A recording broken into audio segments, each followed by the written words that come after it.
menumbuhkan rasa cinta kita kepada NKRI. Yuk kita nyanyikan lagu Tanah Airku.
Siapa yang mau menjawab?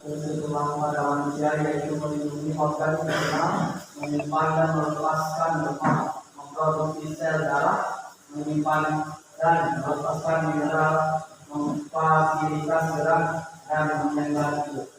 Posisi dari tulang itu untuk memberikan bentuk pada tubuh manusia, terus membuatnya tetap dapat duduk dan juga dapat berdiri. Menopang lagi otot, kulit, dan organ internal di pokok. Kenapa udah bisa keras? Saya bisa jawab. Tulang jadi keras karena sudah mengalami proses mineralisasi. Artinya adalah proses pembentukan tulang yang berlangsung secara terus-menerus. Oh ya, saya saat proses mineralisasi langsung ada mineral yang berperan di dalamnya, yakni kalsium dan fosfor. Ada tambahan? Ada Bu? Ya, silakan. Tulang keras tersusun dari sel pembentuk tulang atau yang disebut juga dengan osteoblast dan ruang antara tulang mengandungkan kata dan sejumlah komponen. Oke, jadi tulang bisa keras karena mengandung zat kapur dan kalsium. Seperti itu kan? Kemudian kalau kan tadi pemadatannya berlangsung sangat lama ya. Kemudian kalau kemudian terjadi pengeroposan tulang, kira-kira apa yang akan terjadi? Siapa yang bisa menjawab? Kalau terjadi pengeroposan tulang, Kondisi tulang yang berada tulang kami ini menunjukkan tulang menjadi kokoh dan terpatah. Osteoporosis jarang menimbulkan gejala dan biasanya baru diketahui ketika penderitanya jatuh atau mengalami cedera yang menyebabkan patah tulang. Masya Allah. Ya, jadi kalau kepadatan tulang kita menurun, otomatis akan ada gangguan kan? Salah satunya tadi bisa mengalami patah tulang. Ini cuma patah tulang. Ada yang orang tidak bisa berdiri lagi kan? Karena tidak kuat lagi menopang tubuhnya. Jadi sekarang ada yang dijaga hubungan tulang dengan otot. Hubungan antara otot tulang dan sendi sangat erat. Jika baik otot tulang dan sendi adalah komponen bergerak pada manusia. Otot merupakan alat gerak, fisik dan tulang merupakan alat gerak pasif. Sementara sendi sendiri adalah penghubung antara tulang yang satu dengan yang lain. Cuci tangan pakai sabun, air, kemudian tidak jaga jarak. Jika pembelajaran kali ini kalian bisa menjelaskan macam-macam kotor, menjelaskan sifat kerja atau menjelaskan ini yang sudah dapat dan menguraikan mekanisme kerja. Oke, kita lihat pertanyaan di sini.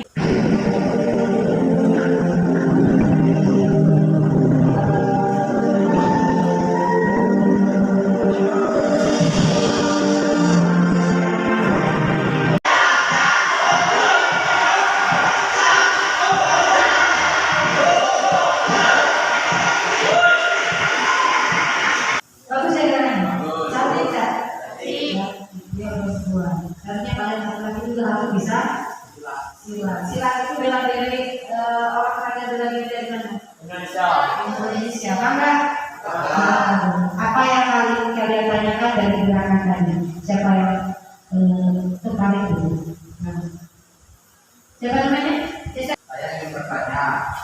pada setiap gerakan tangan dan kaki, otot apa yang paling mempengaruhi terhadap gerakan tersebut, dan faktor apa yang membuat sistem gerak pada otot dapat bekerja dengan baik sehingga gerakan menjadi sangat kuat dan penuh tenaga.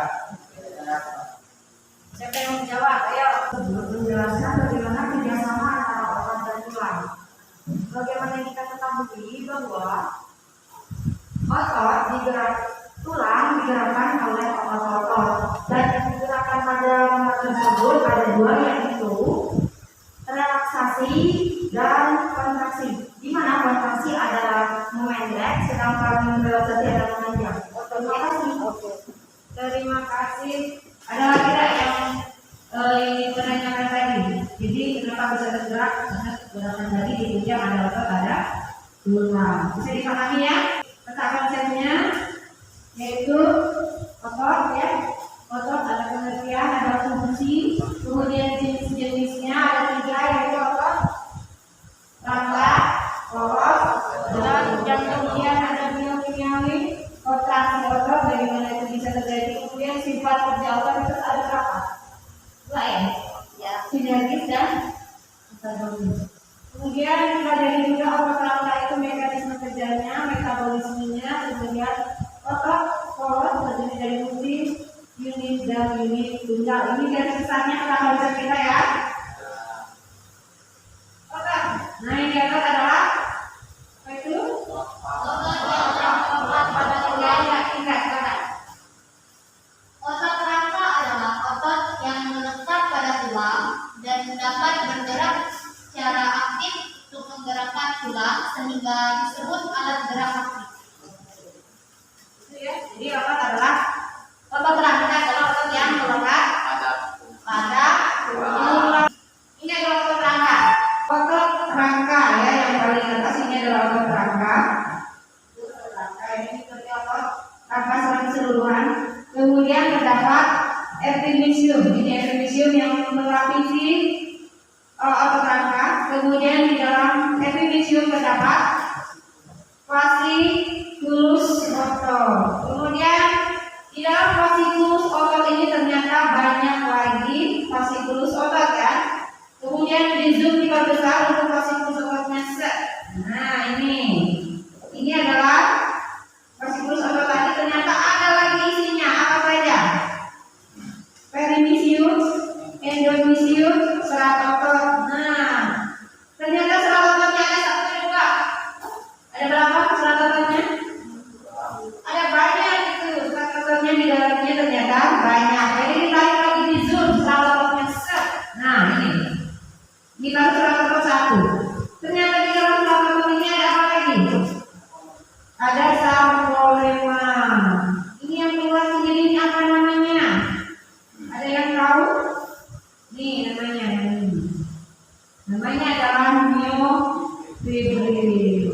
Di dalam serat otot terdapat mitokondria. Kemudian ada sarkolemma, ini namanya sarkolemma yang ini di zoom lagi perbesar. Nah, di bagian myofibril, lihat ini ada yang kotak ya, sedikit ya, ditandai dengan tanda kotak ini. Kemudian di zoom diperbesar. Nah, ini namanya sarkolemma. Ini sarkolemma. Sarkolemma terdapat di myofibril. Myofibril terdapat di serat otot. Seperti itu perjalanannya. Banyak istilahnya ya? Banyak tak? Banyak. Ternyata untuk menghasilkan suatu gerakan ternyata banyak yang terlibat tadi. Nah, ini adalah sarkomer tadi. Subfilamen penyusun myofibril ini. Ini namanya sarkomer tadi yang diperbesarkan. Di sini ada bagian-bagiannya. Nah, sebelum kita ke materi, sebelum ke kegiatan inti saya itu kerja kelompok, ya kalian mengerjakan latihan di LKPD yang akan saya bagikan nanti. Silakan waktunya disepakati 5 menit cukup ya. Oke, 5 menit cukup. Nanti saya harapkan kalian bekerja sama, satu tim, satu kelompok itu harus solid, kerjasama yang baik, yang aktif, menghasilkan nanti karya yang baik juga. dipahami ya. Seperti biasa kita baca KPD di dalam kelompok kecil, kemudian nanti dipresentasikan.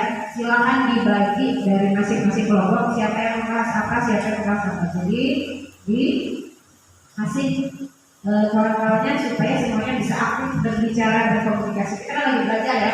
Kalau belajar ada salah itu wajar nggak? Wajar, sama belajar.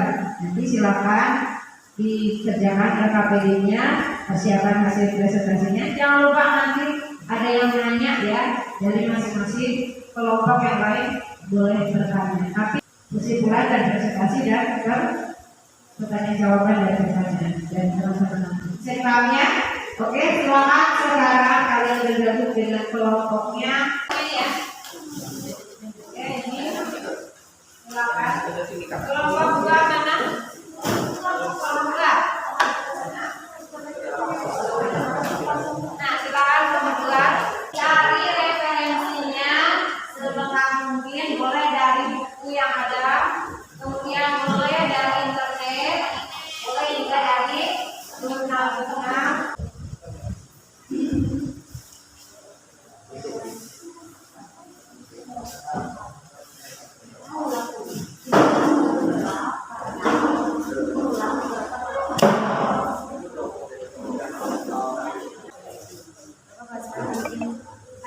Assalamualaikum warahmatullahi wabarakatuh.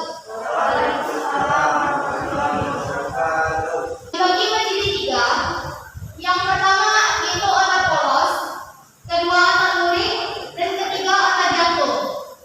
Bisa dilihat gambarnya. Kalau kita lihat pada bagian A, itu yaitu otot polos.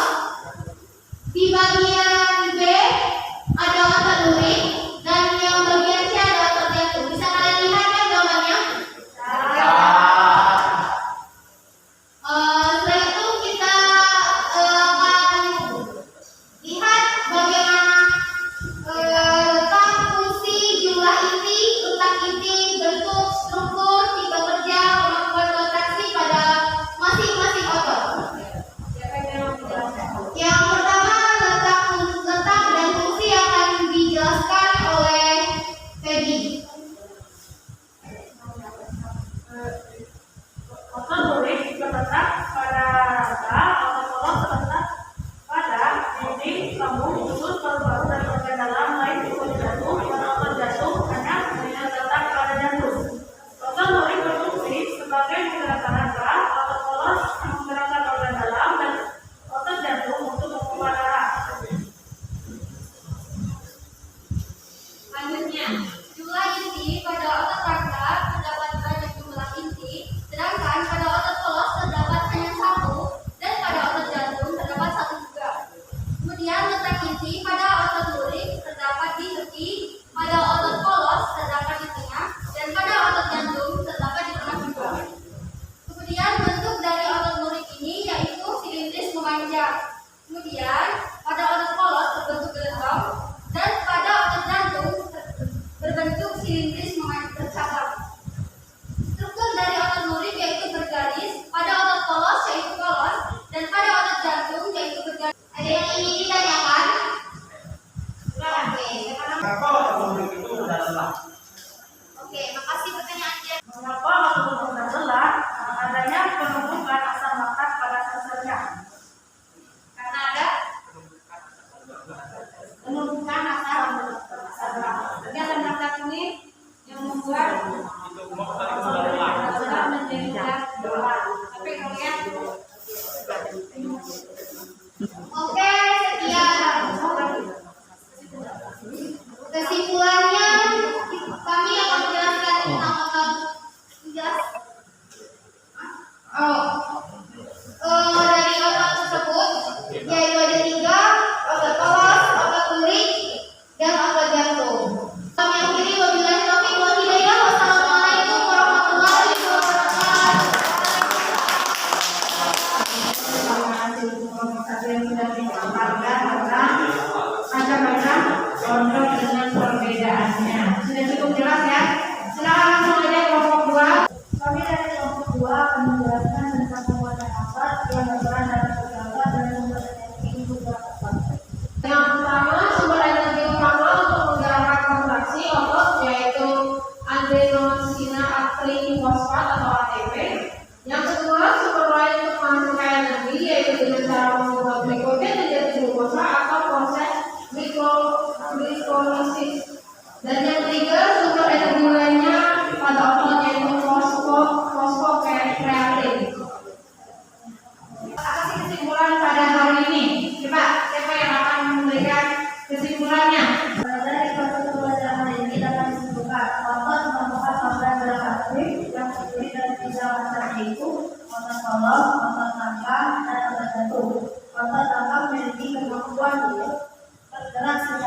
sinergis dan antagonis yang menghasilkan kontrol terkontraksi dan terrelaksasi.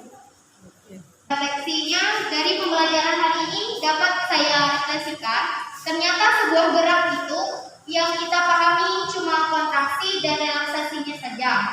Tapi ternyata prosesnya penuh dengan ilmu, mulai dari struktur, komponen, otot, macam otot, energi untuk melakukan gerakan, dan mekanisme gerak yang luar biasa untuk memahaminya. Oke, terima kasih untuk ini yang sudah memberikan refleksinya. Semoga ini bermanfaat untuk kalian. Tapi sebelumnya Ibu ingatkan untuk tugas kalian kelompok juga buat resume tentang kelelahan otot itu dikumpulkan pekan depan. Kemudian pekan depan kita akan mempelajari tentang gangguan pada tulang. Oke? Selanjutnya kalian sekarang buka Google Classroom kalian. Di situ ada 3 soal. Silakan dikerjakan. Dimulai dari sekarang. Buka di Google Classroom. Waktunya hanya 3 menit.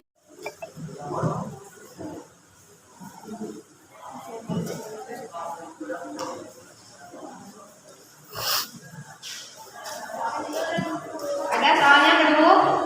Ya, silakan dikerjakan. Cukup ya?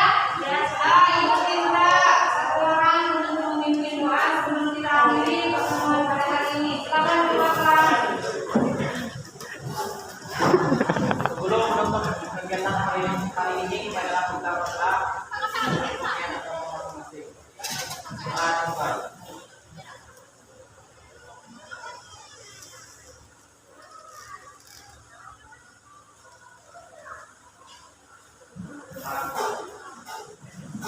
Terima kasih Alvin yang sudah memimpin doa. Semoga dikabulkan ya. Kemudian hari ini kita diberi kelancaran untuk pelajaran selanjutnya.